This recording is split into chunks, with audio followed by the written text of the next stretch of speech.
Hello friends, અપેક્ષા જ્ઞાનકી યુટ્યુબમાં આપનું સ્વાગત છે. મિત્રો, એક ગુડ ન્યૂઝ નવોદય તરફથી મળી રહી છે.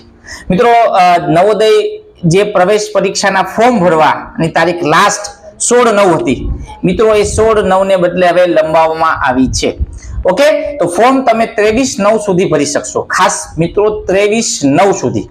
ઘણા બધા બાળકોને ફોર્મ ભરવામાં ઇસ્યુ થતા હતા. પિતાનું નામ નતું લખાતું, અલગ અલગ કઈક કારણો હતા, ફોર્મ માંથી બહાર નીકળી હોમ પેજમાં આવી જતા હતા. તો એ બાળકો ફરી વખત ફોર્મ ભરી શકે છે હાલ. તો મિત્રો, 23/9 સુધી પાછું ફોર્મ ભરી દો. ઓકે, ફોર્મ ભરાઈ જાય તો મને કોમેન્ટ આપજો. અને મિત્રો, આપણી મોડલ પેપર ખાસ નવા લેટેસ્ટ આવી ગયા છે, તો આ પેપરો ખાસ મેળવી લેજો નજીકની બુક સ્ટોર માંથી. જેને લીધી છે મને કોમેન્ટ આપે. નવા લેટેસ્ટ 2000 મિત્રો, આવું જે લાસ્ટ પેજ હોય નવા બધી બુક્સ વાળું એ નવું પેપર છે. જૂના હોય તો નહીં, નવા પેપર લઈ લો. જય હિન્દ.